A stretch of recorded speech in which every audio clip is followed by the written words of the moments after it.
culture along with classic country hits. Well, the new announcement around bird flu policies doesn't signify a major shift in how the USDA grapples with active bird flu outbreaks today. The research towards vaccines and therapeutics could provide a way to stabilize the layer flock in the months or.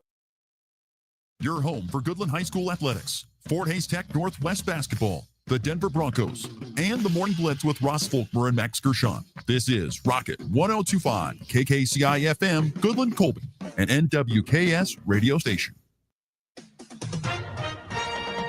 With SRN News, I'm Rich Thomason. The White House acknowledges talks between U.S. officials and the hostage-holding Hamas terrorist group. President Trump warns Hamas it will face total destruction if it doesn't immediately release all of the captives it's holding. That includes the bodies of those who were murdered. The judicial branch, the U.S. Supreme Court, telling the executive branch, the Trump administration, how to spend foreign aid funds, ordering the release of $2 billion in foreign aid money that's been frozen. Blizzard conditions cross parts of Minnesota and Nebraska, generated by storms that earlier in the week left 3 people dead in Mississippi and damaged or destroyed homes and businesses in that state and in Oklahoma as well. On the West Coast, forecasters warn of heavy rains and mountain snow across California and other parts of the West into tomorrow. Watching Wall Street, the Dow futures are down 375 points. More details, srnnews.com. If you're 65 or older, you know this. Seeing your healthcare costs go up and up is frustrating. And maybe you were just notified that your Medicare costs are increasing again, or you're just tired of the massive deductibles. Well, here's some good news. It's a program that can really help with this. It's MediShare 65 Plus. It's an affordable, reliable alternative. You can choose any Medicare provider. You get telehealth access anytime you need it. And MediShare 65 Plus is a low-cost option for those with Medicare Parts A and B, and it fills in the gaps where Medicare stops. MediShare is a Christian healthcare community that aligns with your faith. People actually pray for you, they encourage you, and it's proven too. It's been going strong for over 30 years now. So call now. You can get one low monthly price for up to 10 years. You're not stuck with increasing costs. You can do something about this today. Call MediShare 65 Plus. Find out how much you can save. Call 833-SHARE-55. That's 833-SHARE 55. 833-SHARE-55. Here's the latest news and information that impacts you. I'm Derek White. Governor Laura Kelly was on hand last week for the Trigo County Lemke Memorial Hospital's expansion dedication. The new addition will add 11 private rooms, a new emergency room, and expand the physical therapy section to include a pool and private treatment rooms. Hutchinson Community College is partnering with Prairie Land Partners and AgriVision Equipment Group to create a John Deere technician program on campus starting this fall. The industry is in need of technicians, so the 3 organizations work together to give students an opportunity to become a certified John Deere technician. 2 men have been charged with the deaths of 3 friends celebrating the Kansas City Chiefs Super Bowl victory last year. The 3 were found deceased in the backyard of Jordan Willis, who was identified in court documents with Ivory J. Carson, as the 2 were charged with 3 counts of involuntary manslaughter, 2 counts of delivery of controlled substance. Toxicology reports verified the 3 died of fentanyl and cocaine overdose. The Kansas Department of Transportation will be closing down both directions of I-70 at Hayes beginning Tuesday, March 11th. They will be removing the 183 bypass bridge, making the detour for both directions to use the exit and entrance ramps at that location. The construction is expected to take 7 working days to complete. The Sherman County Health Department is offering CPR and AED certification through a hands-on learning course. Cost is $50 to be educated by a skilled trainer. Contact Sherman County Health Department to schedule an appointment. The Oakley FFA is hosting a blood drive on Friday, March 7th from 9:30 a.m. to 3 p.m. in the Oakley High School home ec room. The sign-up sheet will be in the Oakley High School office if anyone would like to donate. After the Stations of the Cross, there will be a fish fry at the Colby Columbian Club Hall on 4th and Sterling at 6:15 p.m. Friday. Eat in or drive through for fish, coleslaw, hush puppies, and mac and cheese. Suggested donations are $15 a plate, with proceeds going to the local KFC projects. For more information on this and other stories, visit nwksradio.net. Rocket 1025. Today, the next trough and low pressure is now on the Pacific coast, crosses the Rockies into northeast Colorado tonight, and moves eastward down Highway 36 tomorrow morning. Today, we'll see clouds on the increase, highs in the mid to upper 50s, southeast breezy winds at 15 to 25 miles per hour, and lows around 30. Tomorrow, snow showers develop over southwest Nebraska and western parts of the state during early morning hours and stays north of the Kansas-Nebraska line and down highways 34 with less than an inch to 2 inch accumulation and I-80 with 3 to 6 where a winter weather advisory is in place. Locally, it will be cloudy and colder with highs around 40, lows in the lower 20s, and breezy 20 to 30 mile an hour north winds. And Saturday, a system looks to track through the southern plains, keeping the rain to the south. And locally, it will be sunny with highs around 50, overnight lows around 25. Meteorologist Chris Romick reporting from the NWKS Radio Weather Center. March is here, and you know what that means. It's time to put your basketball knowledge to the test with NWKS Radio's Bracket Challenge. Think you can predict the madness? Fill out your bracket with a shot at a stack of cash and, of course, bragging rights. Whether you're a hoops expert or just flipping a coin, everyone has a chance to win. Pick up your brackets on March 17th from Hoover Lumber Ace Hardware, Dan Brenner Ford, Colby and Goodland Automotive, and Farmers and Merchants Bank. It's NWKS Radio's Bracket Challenge. Farmers, what do you expect from your crop insurance agent and company? Knowledge, service, peace of mind knowing you have the coverage you need for your operation? This is what you deserve and more. This is what you have with Rain and Hail Insurance and the girls at the insurance agency in Goodland. Now is the time to stop by the office to review and change your coverage before the March 15th deadline. Stop in and see Roxanne, Susan, and Judy at the insurance agency, located at 1020 Main in Goodland, or call 899-5011 for your peace of mind. It's raining bulls, rain Simmental bulls, that is, at the Bulls of the Prairie sale Saturday, March 8th at 1 p.m. Central Standard Time at the Rain Simmental Ranch, 5 miles west of Oakley. Don't miss this elite offering of black and red Simmental and Sim Angus bulls and heifers. Find Rain Simmental on Facebook or visit dvauction.com for videos and sale details. It's Rainin' Bulls at the Bulls of the Prairie sale Saturday, March 8th at the Rain Simmental Ranch. For questions, give McKellen a call at 785-953-0575.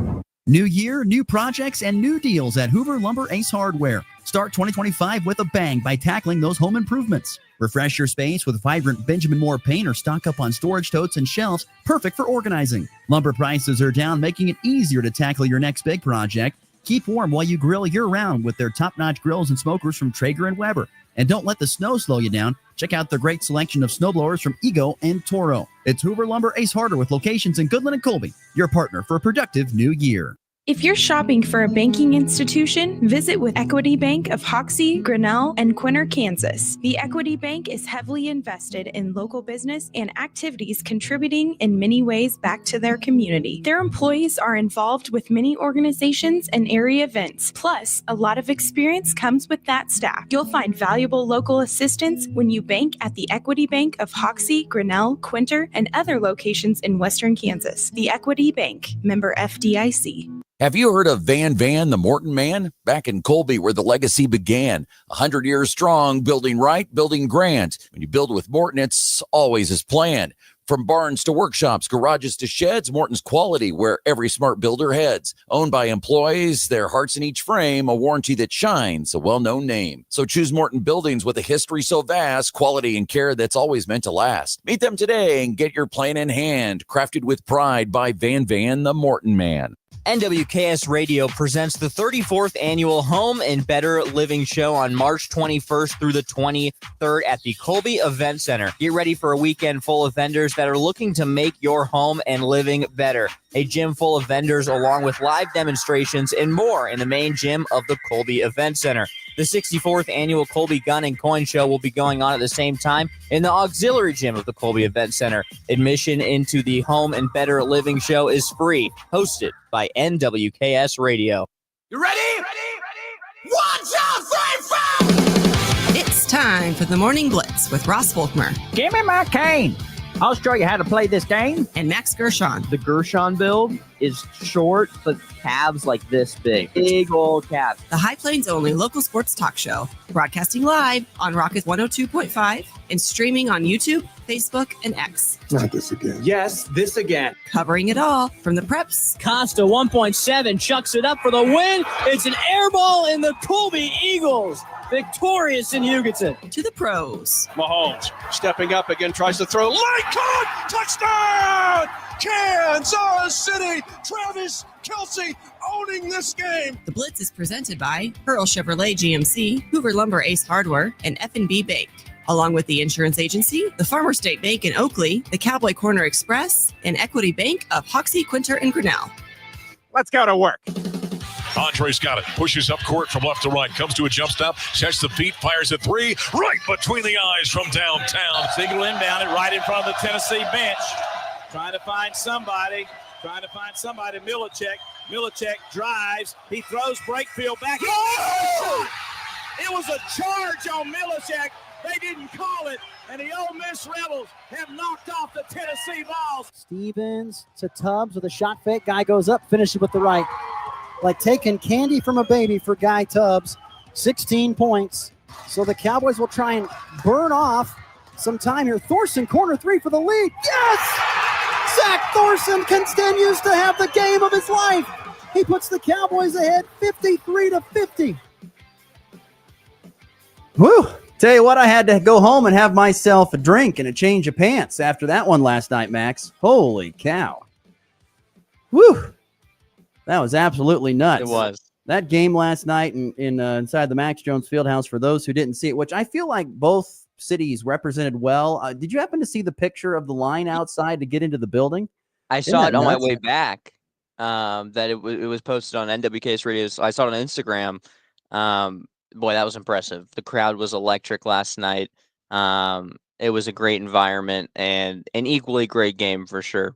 Oh, it was. It was a great game last night. Goodland prevailing over Colby, 55-53 in sub-state basketball. A very, very entertaining game. We'll get to more on that coming up here in just a little bit. But it was a crazy, crazy game last night inside the Max Jones Fieldhouse, and we'll spend a good amount of time talking about that here in the first segment. Max has made a move to warmer places, it looks like. He's got a little brick and got a little palm tree. I told you we had a palm tree. And I'm back in Florida. No, I'm just kidding. I'm actually in the NWKS dungeon downstairs. No one knows about this this little room. No, kidding again. I'm in the conference room because the studio blew up this morning.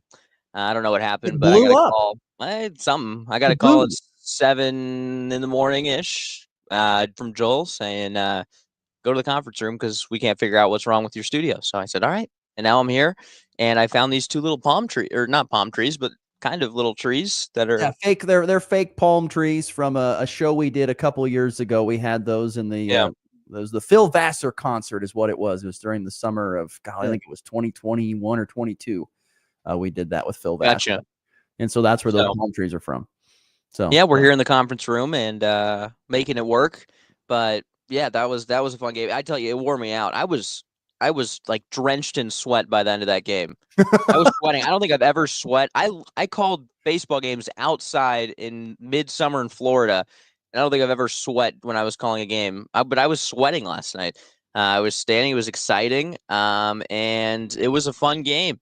You know, obviously sucks for Cole. We'll get into it. I won't go too far. But yeah, I went straight to bed last night after I got home. Oh, I totally understand. Yeah, it was an emotionally draining game. Like I said, we'll get into that here coming up in just a bit. We'll talk more sub-state basketball last night. There was a good game between Hoxie and Oakley girls, Hoxie boys, and of course Goodland and Colby girls play again tonight. So we'll get to some sub-state basketball here in our first segment. I'm sure Max is excited. We're having Jesse Newell join the program in segment 2 to talk some Kansas City Chiefs. Once again with the news of Joe Tooney going to the Bears and what else do the Chiefs plan to do. And I looked forward to visiting with Jesse Newell about his old job, which was covering the Kansas Jayhawks. And I want to get his thoughts on this season for Bill Self. I would love to get his thoughts because he covered it during the high tide. I mean, he finished up, wrapped up his KU coverage time when they won a national championship. So we'll visit with Jesse Newell about that coming up here. Also, Jayhawk Conference playoff brackets are out after the regular season concluded last night. By the way, shout out to Brad Shaw and the Fort Hays Tech Northwest men with a big win down in Independence last night. We'll tell you about the playoff brackets and also K-State with the win last night, but Colorado a loss in college basketball. Another nutty night. Tell you what, another big upset in the SEC. You heard the call there. Don't you just love the Ole Miss radio guys, that great Southern twang? Oh, the Southern twang is the best because it's just, you know, it's the best. It really is. When you is there a guy, you know, you were covering baseball down in the South. Did you mean anybody that just had some great Southern twang?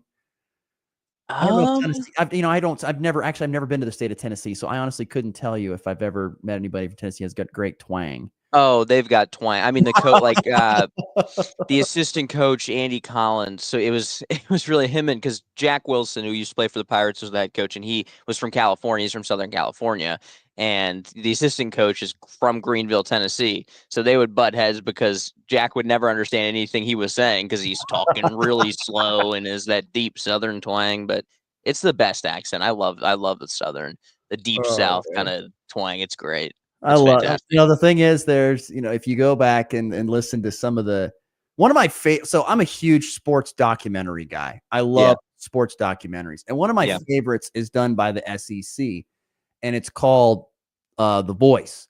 And it's about the radio broadcasters from the Southeastern Conference. It's a phenomenally done, just, I think it's an hour, this is only an hour long, maybe an hour and a half long deal. It's so good.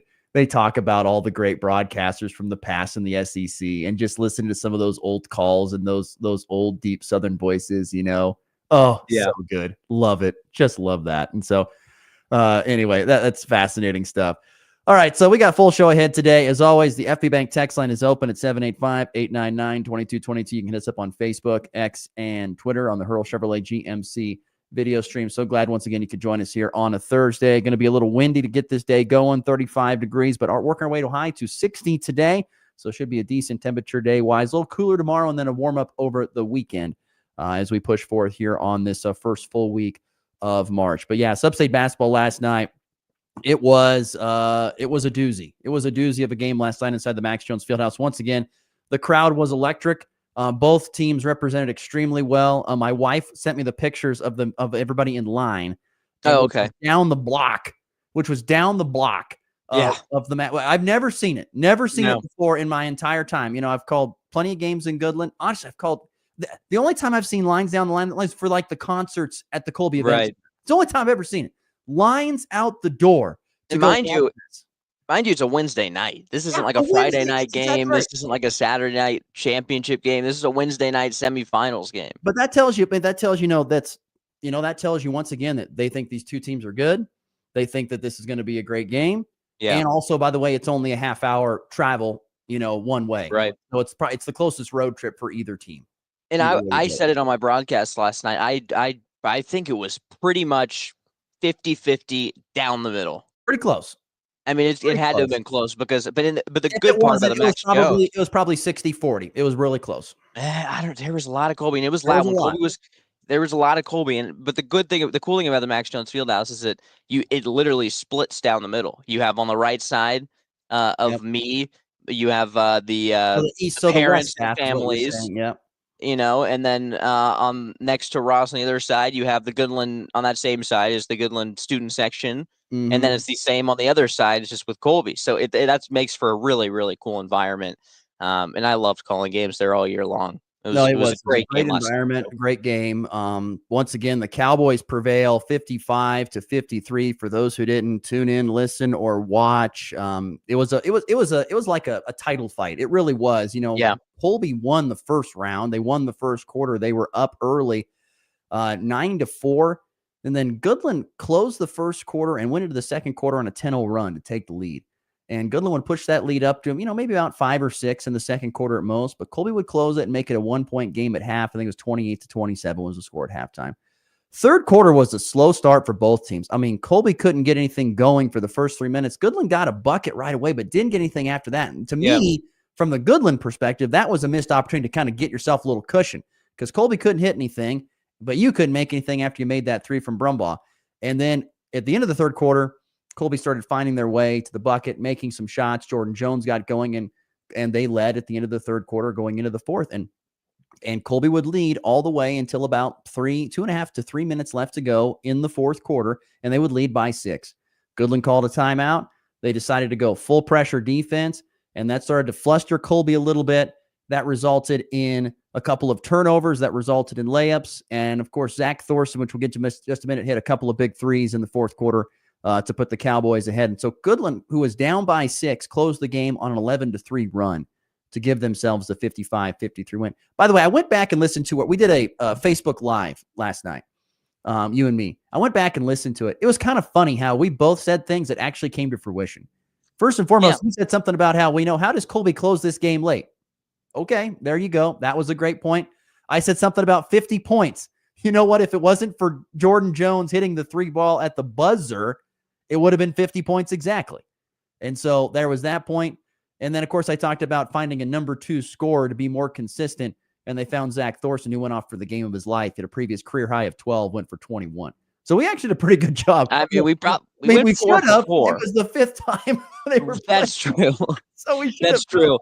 And I mentioned it. I literally the first thing I said coming off of commercial break in the 4th quarter was that Colby's got when Colby had that lead, there was a time. Actually, I don't think it was the start of the 4th quarter, but it was probably 3:47 left. I want to say actually it was when Colby had an inbounds pass. They were up probably the most that they were up in the entire 4th quarter. And I said, at a break, they've been here before.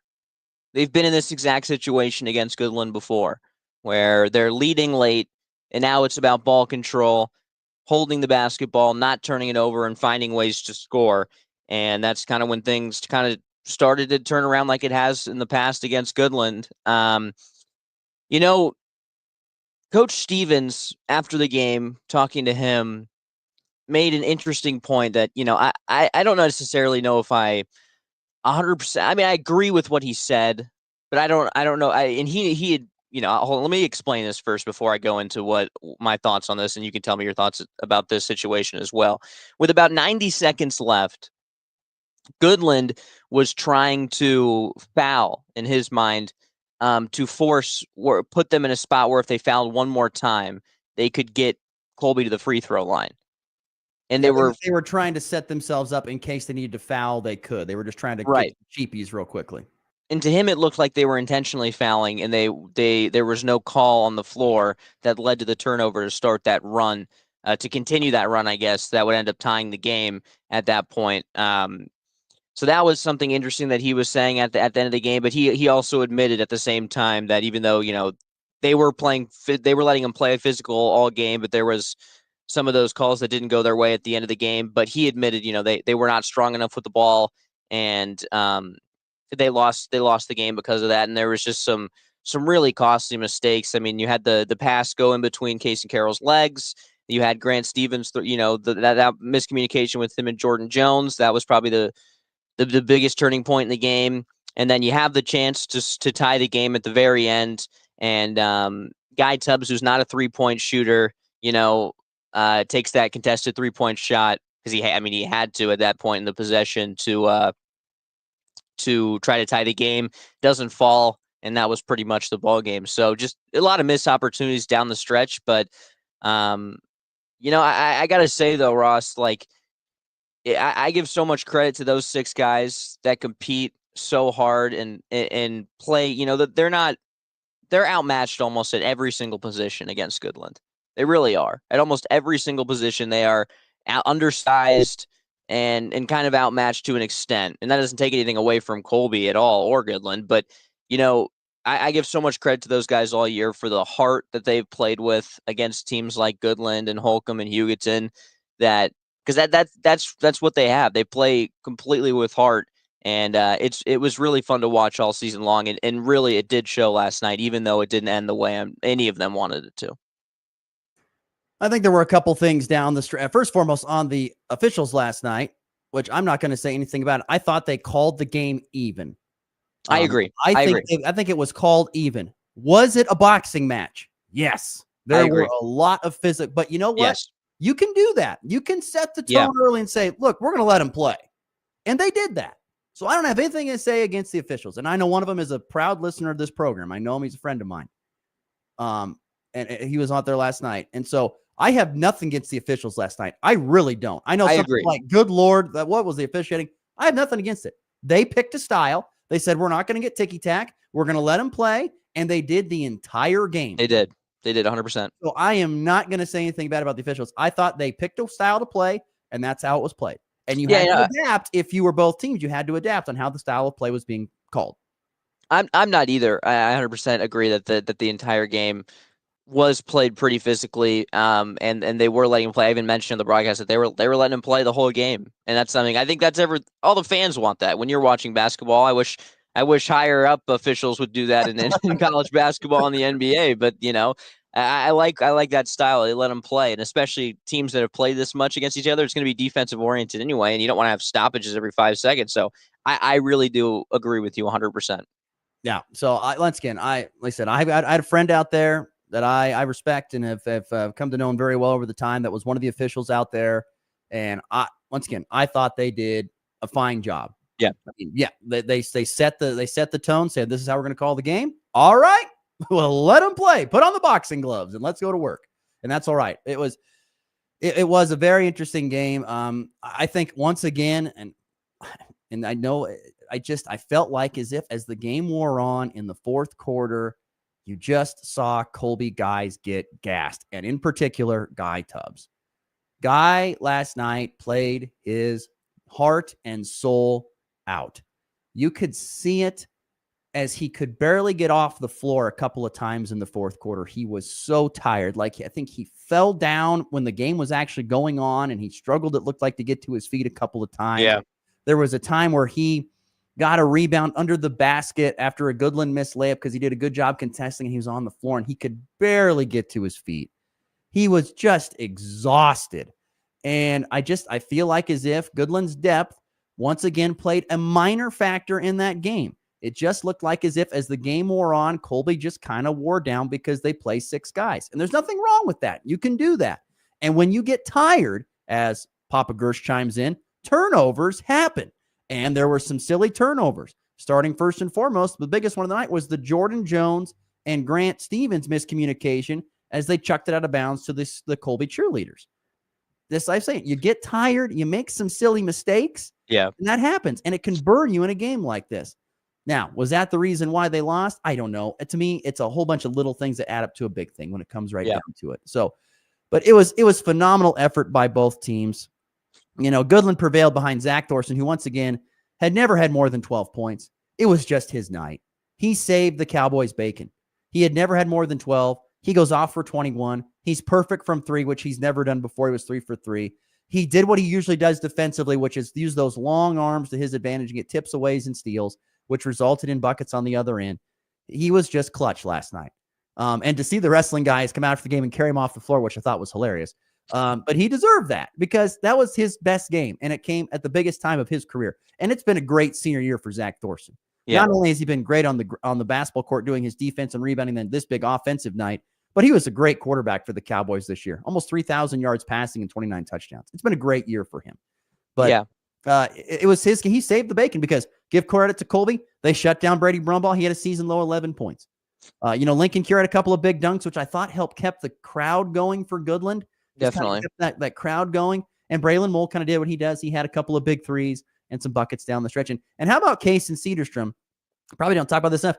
If he doesn't go to the line and sink those 2 free throws at the end of regulation, we're going to overtime because Jordan Jones banked in that 3 at the buzzer. So who knows? Yeah. I mean, once again, you don't know if that's going to go or not, but if it played out that way.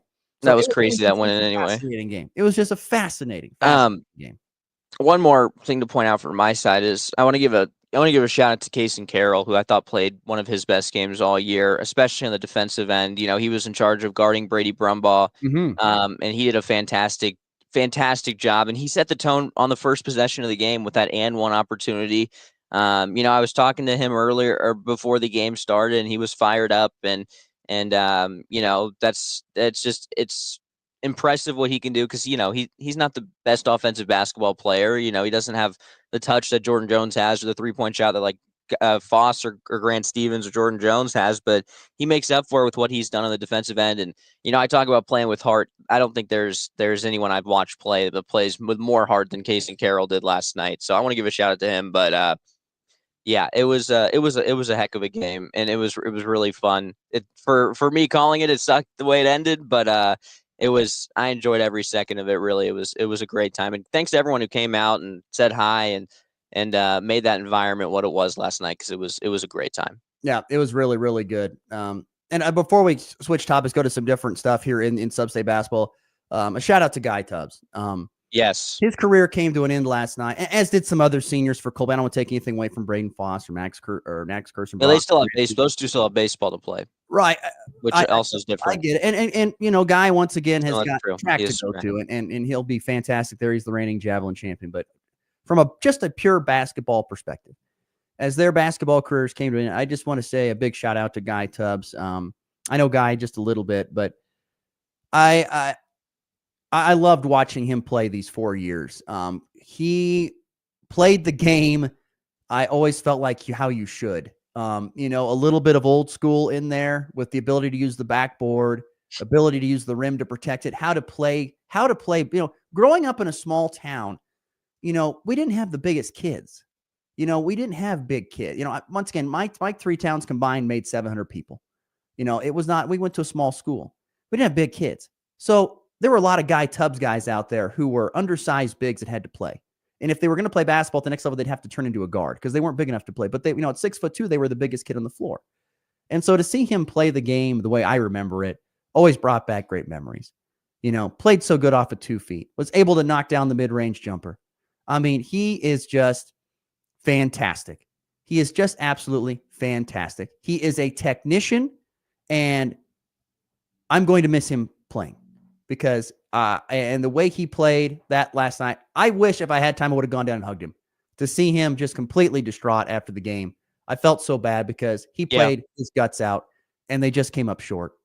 But I'm going to miss the way he played, and I just want to say thank you to Guy Tubbs for these great 4 years. It's been so fun to watch him play. So and fun. all of them, all 4 or 5, I guess, because Max comes off the bench too as senior. All 5. I mean, they're great kids. They're great kids. They all are. They all are great kids. Yeah, they're great kids, and it's been, again, thanks to them for helping me out all year with the interviews and stuff like that. They've been great to get to know, and yeah, it was tough to see them all sad last night, but a lot of them have talking about Guy going to play college sports. Same with Case and Max. Like they've got some bigger things in mind as well going ahead in their athletic career, and so yeah, it was tough to see him, but excited for their futures and in college athletics as well.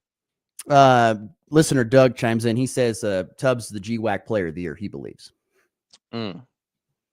So yeah, I wouldn't be mad at it, but I wouldn't be mad at it either. I think it's probably going to be Brady Brumbaugh, but yeah, I agree. Once again, Guy Tubbs is fantastic. He is absolutely. Salute to Colby on great effort last night. So it's Goodland who advances with a 2-point win over Colby. They will get Scott City, who, by the way, has completely pounded everybody they have played. They beat Kingman in the first round, 73-28. They beat Norton by 30. And so now you got to go, if you're Goodland, to Scott City to play Scott, who is riding high. I mean, they've won every game in the sub-state by 30-plus points.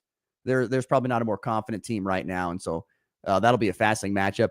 And I'm not going to lie, I was surprised last night. Lakin got past Hoisington easily, not shocked. But Holcomb losing to Beloit 66-57 threw me for a little bit of a loop. I won't be surprised. I'm not going to say that. Wow, I didn't know that. Beloit beat Holcomb last night 66-57. Wow. This is a Holcomb team that had 80 points in their win against Larned. They had 57 in this one. I don't know what happened in that game. Did see any of it, but that was fascinating to see, for the very least.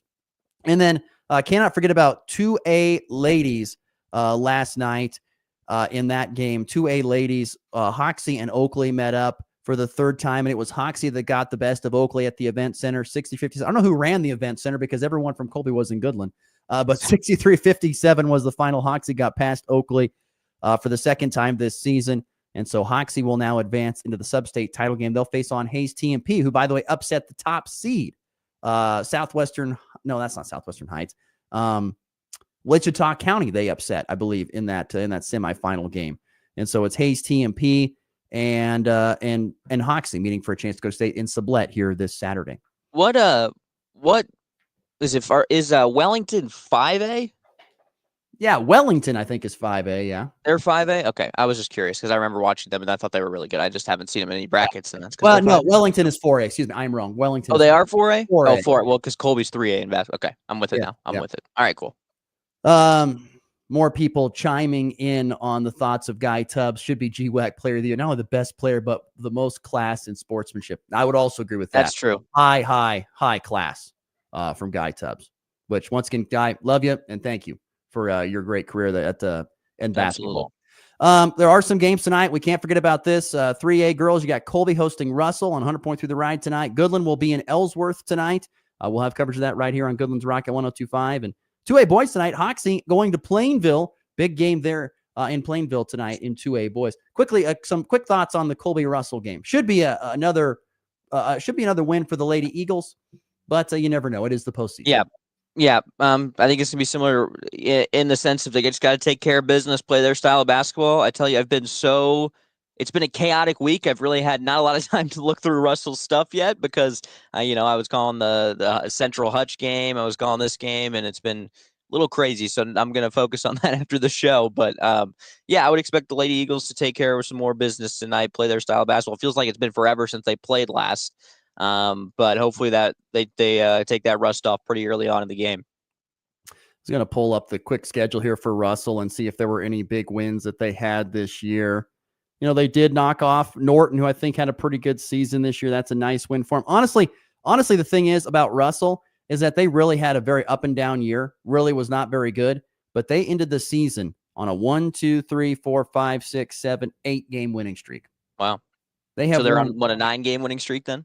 Actually, that would be 8 games going into tonight. 8-game winning. 8 games going into tonight. Cool. 8-game winning streak coming into tonight. They also beat Oakley by 2 and Hayes TMP by 4. So they're playing with some house money as Russell right now. Okay. The Lady Eagles are on I don't even know. I know. They're rolling. I know. Trust me. I understand. That'll be interesting. It'll be interesting to see tonight, and excited. Hopefully all the energy that came from the Max Jones Fieldhouse, from at least the Colby side, comes out tonight and supports their Lady Eagles. It'll be a fun one. Yeah, Goodland people will wave on their way by going to Ellsworth down I-70. They'll be making their way to Ellsworth, take on the Wildcats. Ellsworth is a team that's probably ahead of schedule. They're a very young team. They have 1 senior. They got a lot of good juniors and sophomores. They're ahead of schedule. They're active defensively. I think they do a good job with their hands and getting hands in passing lanes and doing things of that sort. They've got one very good young lady. I think her name is Peshka, is how you say her name. She's a great shooter. Shoots almost 40% from 3. She scores in double figures. No one else scores in double figures for them, but they can shoot it a little bit from the outside. They're active hands defensively. They have some nice wins, but once I keep going back to the fact, if there is a reason why Goodland could upset Ellsworth, because it is a little bit of an upset in the 4-5 matchup, I think it will be Goodland's defense, that 1-3-1. Bill Bimmer once said it's really hard to duplicate that in practice when you don't do it all the time, and so I'll be intrigued to see how that defense impacts Ellsworth if it does tonight. So that's my biggest thing to watch for the Goodland Cowgirls this evening. How far is Ellsworth? 2:45, 3 hours. Okay. Probably about probably 30 to 45 minutes west of Salina on I-70. So okay, so you got a ways to go. Yeah, we got a little bit of a trip. We'll be there. We'll be there. Right. And I believe the Goodland Voice, for those who are curious, is going to be there as well. So we'll have it on the video stream there for you, for those who want to tune in and watch. All right, we're way past time. I knew we would be. We'll take a break. Jesse Newell is going to join us next. You're listening to Thursday edition of the Morning Blitz. At Nextech Wireless, we're committed to delivering more than just quality wireless service. We're here to provide you with exceptional customer support every step of the way. Experience our service risk-free for 30 days. Plus, for a limited time, get an iPhone 16 Pro Max on us when you buy one with our best plan and handset protection. Nextech Wireless, connecting Kansans. It's time for a check of the markets with the Anderson Trade Group on the Kansas Farm and Ranch Radio Network. Good morning, this is Kate Thompson with the Anderson Trade Group. Today's Thursday, March 6th. On the overnight last night, made corn higher a quarter cent at $4.56. July down a half cent at $4.62 3/4. September down 2 1/4 at $4.38 3/4. December corn down 1 3/4 at $4.45. May soybeans up 5 3/4 on the overnights at $10.17 1/2. July up 4 3/4 at $10.29 3/4. August up 3 1/2 at $10.24 1/2. September beans up 2 cents on the overnights at $10.08 3/4. Chicago wheat, the May contract higher a quarter cent at half. July unchanged at $5.62. September down a quarter at $5.77 3/4. December soft wheat down 1 1/4 at $5.98. Kansas City wheat, the May contract higher 1 1/2 at $5.58 1/2. July up 1 1/4 at $5.72 1/2. September up a half cent at $5.86 3/4. December hard wheat up 3/4 cents at $6.08 1/2. On the stock market this morning, the Dow down $400 at 42,667. The S&P down 72 at 5,779. The Nasdaq down $340 at 20,224. Gold lower $14 an ounce at 2,912. Crude oil up 21 cents a barrel at 66.52. If you have any questions about marketing grade and would like to talk about risk management options, give our Colorado office a call, John Hankey or John Skiles at 970-744-4484 or in our Kansas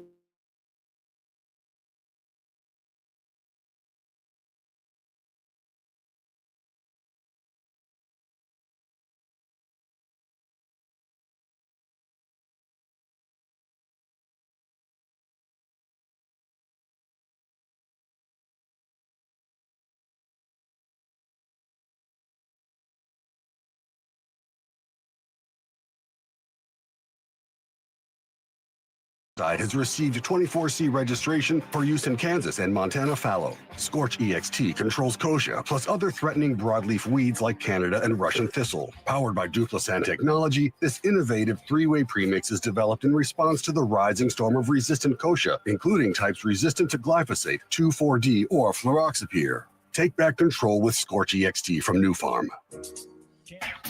Ross Volkmer. Did you eat a lot of paint chips when you were a kid? Why? Max Gershon. I traded away our washing machine to get him. This is the Morning Blitz. I can't tell you how proud I am of that intro. I can't That's tell my you. favorite one. I love that one. Traded away our wash machine to get him. You know what that's from? I don't know what movie it's from. No. Well, I might. Semi-pro. Oh, it is? It is. It sounds like, yeah. Talking about Ed Bonix. Traded away our wash machine to get Ed Bonix.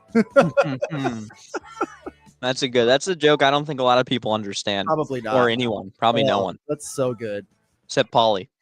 I doubt Jesse. I don't know. Maybe Jesse Newell. Jesse Newell, of course, our friend from the Kansas City Star, joins us on the Hoover Lumber Hardware Hotline. Jesse, are you a fan of Semi-Pro, the basketball movie?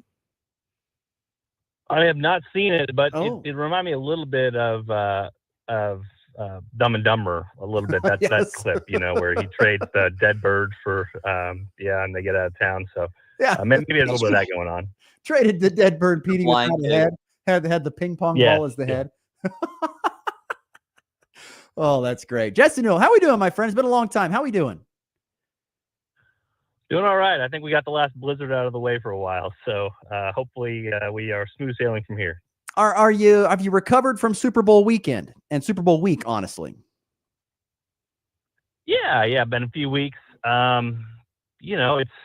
It's interesting now. I feel it's like the weird I feel like a food critic or something where I can well, this Super Bowl has this strength and this weakness, and this Super Bowl, going to 3 in 3 years, who would have thought the Chiefs would do that? But yeah, New Orleans was different. It's all kind of compacted in one small area. There's no real suburbs that are there, so everything's walkable, but everything's really close, and it kind of takes over the city. So it was a different experience. Obviously, a different experience for the Chiefs losing, and that kind of sets up their whole offseason now to try to get back to the Super Bowl and try to win it this time, but to do it with a lot of challenges out there here in both free agency and the draft.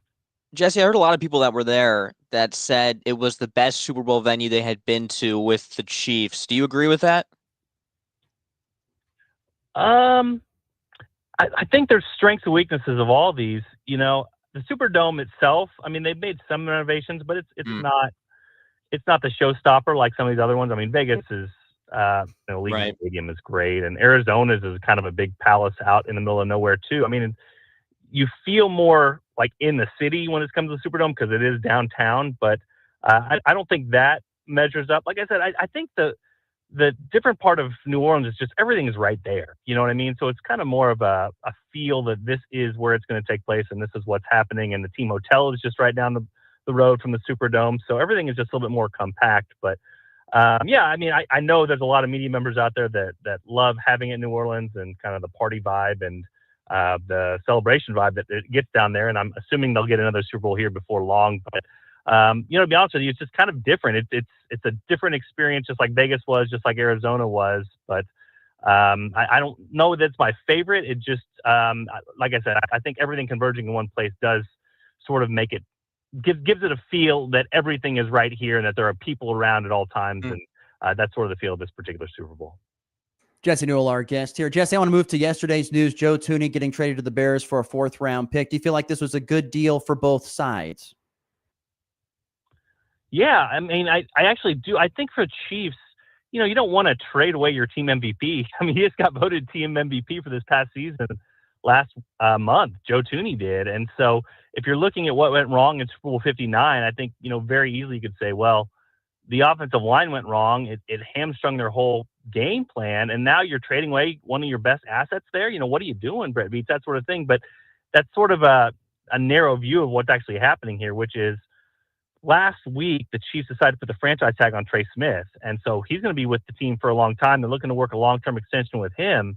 When they did that, I just don't understand how the pieces fit. You know what I mean? Because they have Kingsley Suamataia, who they drafted last year. They want to move him to guard. So, like, if Trey Smith's on your roster and Joe Tooney's on your roster, and now you have Kingsley Suamataia who can't play, how does all this make sense? And, oh, by the way, you still need a left tackle, and already your offensive line at $96 million is more expensive than any other offensive line in the NFL. So, like, I don't understand how the pieces fit. So, for the Chiefs, this is a tough move. I mean, it saves them $16 million in cap room. They love Joe Tooney. Like I said, they named him their team MVP last season when he was able to move to left tackle.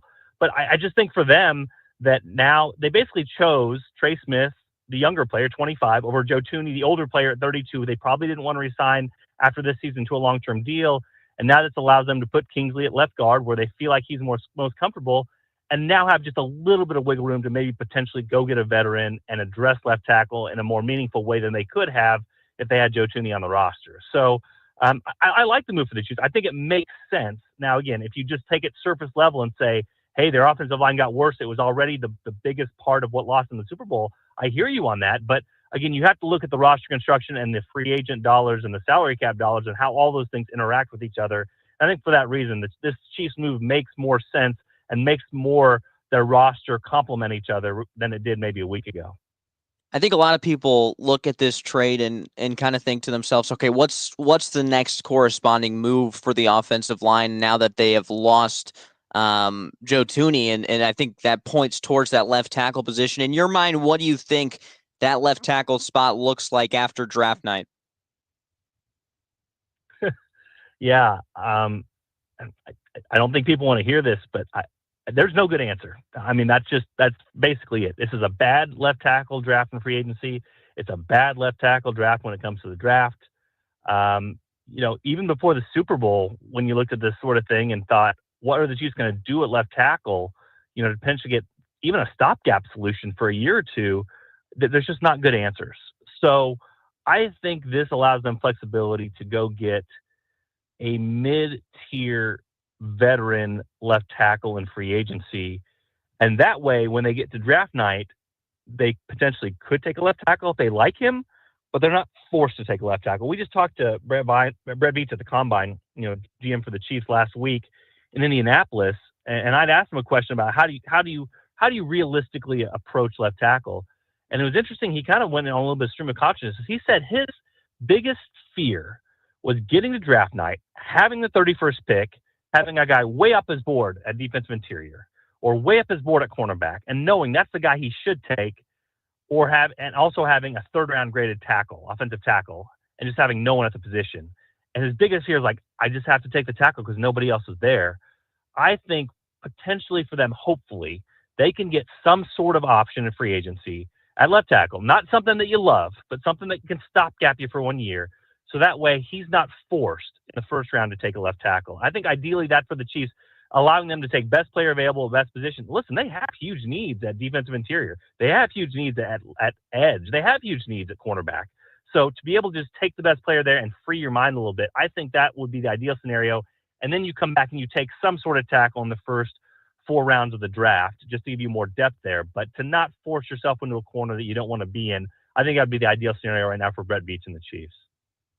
And another thing, sorry, Ross, I got one more thing about this is, I've seen also that they've been visiting with a lot of linebackers, and that could be because potential loss of Nick Bolton, who could test free agency this year. What have you heard about contract talks with Nick Bolton and what that looks like?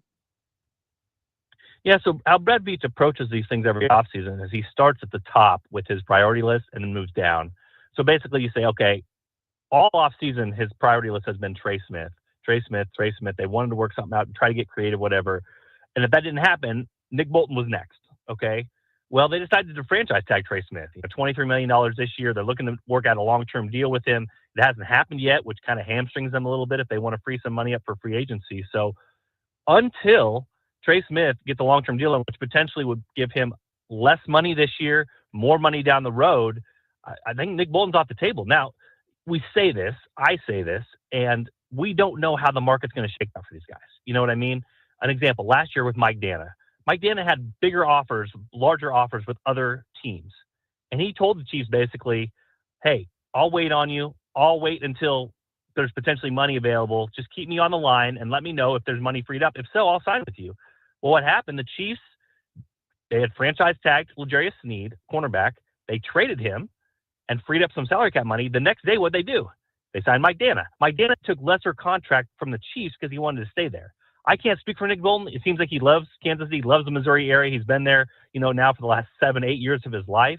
So I can't tell you what he's going to take, but right now the Chiefs are really stuck when it comes to the salary cap, when it comes to $23 million being tied right now to Trey Smith. And so maybe he'll wait on the Chiefs. Maybe Nick Bolton says, hey, keep me in the loop, kind of like Mike Dana did last year. But as of right now, it's just not a tenable situation unless the Chiefs free up some salary cap dollars and very, very creative moves that they have not made in the past with owner Clark Hunt being able to pay guys way up front to clear up some salary cap space this year. So as of right now, he might be on the waiting list, but if there is a market that develops for him, I surely would anticipate he'd go out there and take the best offer.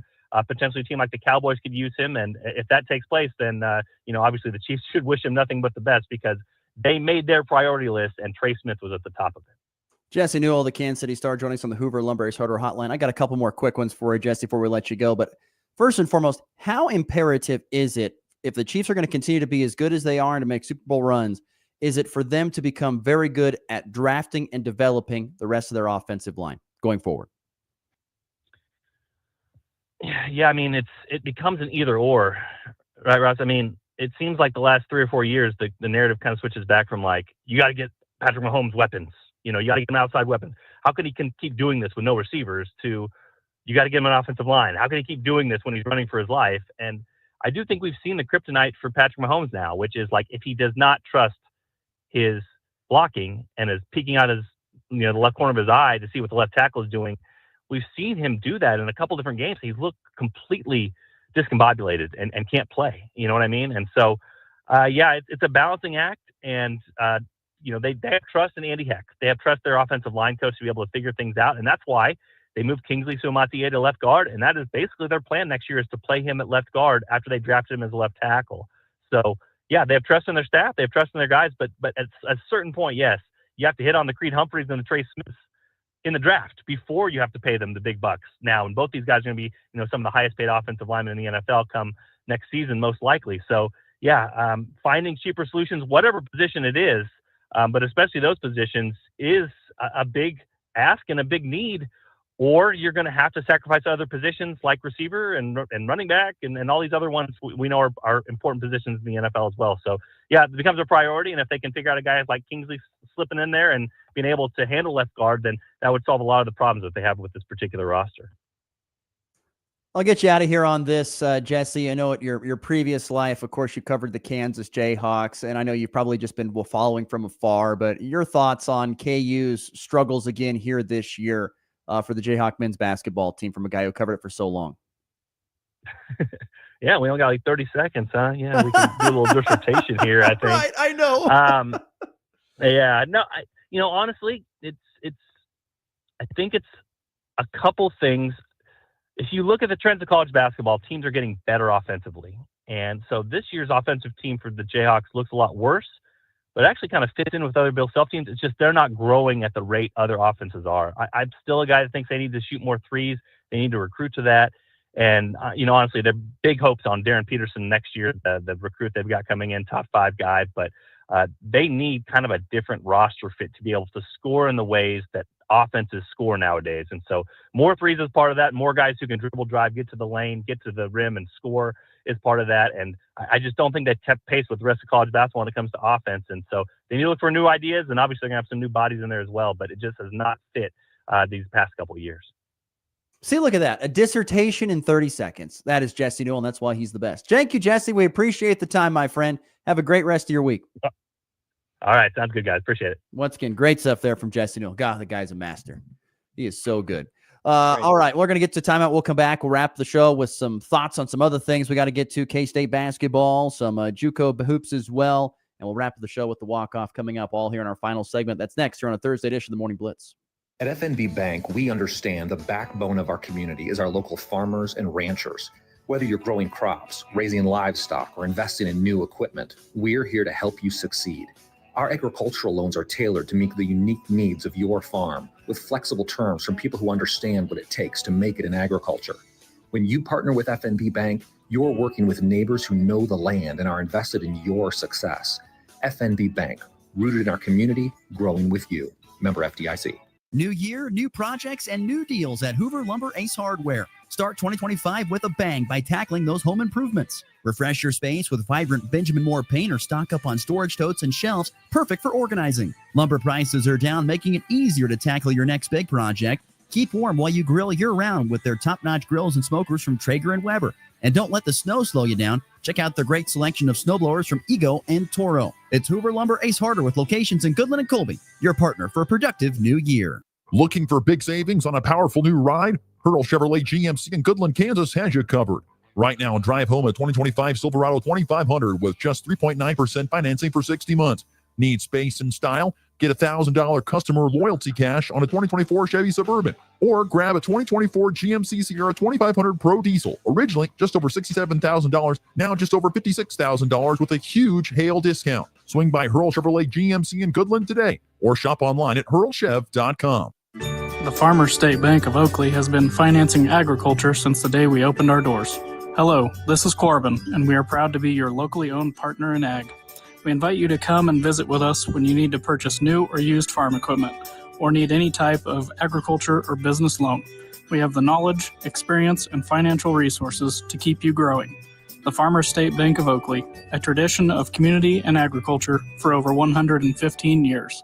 Member FDIC. It's not just sports, it's your morning game plan. I don't even believe you have a plan. I have part of a plan. That is not a plan. This is the Morning Blitz.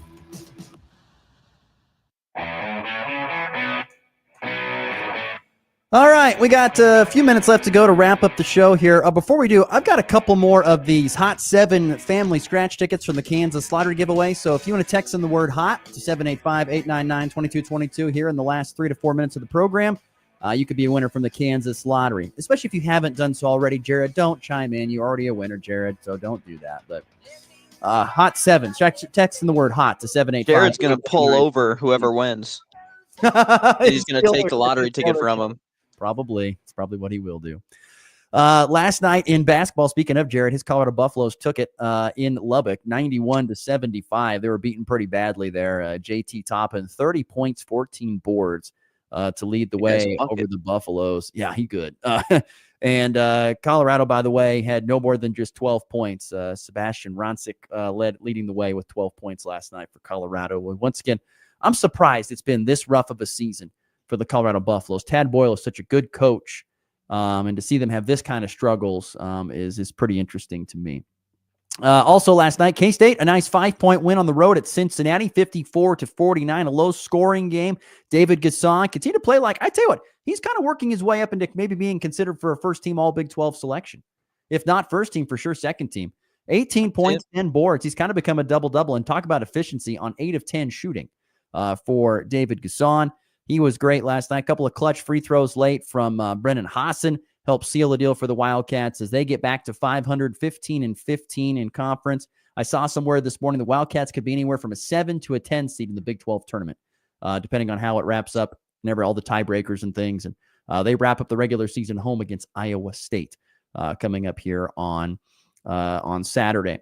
Also last night in JUCO hoops, we mentioned right at the top of the show, Brad Shaw and the Fort Hays Tech Northwest men, a 93-90 road win at Independence. How about this? Tied at 95 seconds left. Chase Harris, who had an off night and only had 12 points, hits a three-pointer to give them the eventual win. Kalik Sharp led the way with 23 points for the Tech Tigers last night. They finish up the regular season at 14-15, and they are 11-13 in conference play. I'd say it's a pretty darn good first year for Brad Shaw and the Jayhawk. Yeah, really definitely. Good. They make the postseason as well. They will host Dodge City Saturday in the first round of the Region 6 tournament. The Tech women, by the way, fell in their final game ending their year at 1-28. They will not make the Region 6 postseason because of that. But I mentioned the postseason brackets are out. And when you look at the women's side, I think Colby Community College is going to face off against Cloud. They go to Cloud in the first round. I think Colby is the 10 seed. They're going to the 7 seed Cloud in the first round. And then I mentioned Fort Hays Tech Northwest. They're going to host Dodge City here on. So this is all taking place on Saturday, by the way. They will host Dodge City on Saturday in the first round. That's an 8-9 game. So kind of a toss-up there. And then in the playoff for the Colby men, and other friend of the program, Jared Sanford and his team, they are the 6th seed, and they will be at home hosting Cloud. So both teams facing Cloud, just going different directions. Yeah, you just wave at each other as you go by, I suppose. Yeah. I believe that's how. I'm going to double check that, make sure I'm right on that on the women's side. I believe I want to triple check that. I believe that's what I read last night. I want to make sure I am correct. Well, you're right about the men. The women, yeah, that is Cloud hosting Colby on the women's side. So, yeah, they'll just wave at each other as they go by on their way to their respective spots. That's saving gas right there. What can I say? But that's the way it works. But that's the first round of the Region 6 tournament, which begins this Saturday. So, once again, Colby men hosting Cloud, Fort Hays Tech Northwest men hosting Dodge, and then you've got Colby women on the road at Cloud County. And there's your Region 6 basketball tournament update. All right, we got no more time. We got to get to the walk-off. High drive, deep left, grand slam! And back lifts his ball deep to right. How about a walk-off three? Thomas to the 10. Difference going on to New England. They win it on the first play of overtime. Mahomes swings it. It's there. Hardman. Jackpot. Kansas City. Once again, plenty of high school basketball tonight. Max, so what time be on the air for Colby Russell this evening? Probably at 6, or wait, if it's 6 o'clock, 5:30. Let's go 5:30, a little bit after probably. Most likely you're going to hear some clips that we did in the segment 1 is most likely what's going to be part of the pregame show today, because I've been running all over the place this week and have not had time to do a lot of interviews, but it was a good segment 1, I think. I think people deserve to hear it again. The viewership numbers say so. A lot of good numbers today on the Hurl Chevrolet GMC video stream. The text line would say so and back that up as well. Of course, we'll have Goodland and Ellsworth right here on Goodland's Rocket 102.5. Also, the Goodland Voice will be there as well to provide coverage of Goodland and Ellsworth. Should be an very entertaining game there tonight. And also, good luck to the Hoxie boys as they take on Plainville in some sub-state basketball here this evening. So, that'll do it for our program today. It's a fun show. If you missed any of it, of course, check out the podcast or just tune into Max's pregame tonight as he'll get a pre-play for you on all of that. Also, best of luck to the Kansas State women. They begin the Big 12 tournament tonight. They take on UCF, who won in the first round. KU women, by the way, last night upset by Texas Tech, 57-53. Tough loss for the KU women. By the way, have you seen the basketball court for the Big 12 tournament? Kind of trippy. It's kind of trippy looking. I'll have to check it out. Trippy on your eyes, to be completely honest with you. Also, Colby Community College softball today on the road at Pratt. Good luck to the Lady Trojans in softball. All right. Oh, and we did have, you know what? I still saw this. One more question from producer Papa Gersh. He wanted to know why there was no time clock last night. For those who don't know, shot clock was optional all regular season long. So if a school wanted to use the shot clock, they could. But in the postseason, it is not. And so you don't have to, there's no shot clock in the postseason, but there was in the regular season. I know it's confusing, but that's he listened last night, and he had a big complaint about the no shot clock. So that's just the rules, the case you had. We'll talk to you tonight for more basketball. We'll see. It's been the Blitz.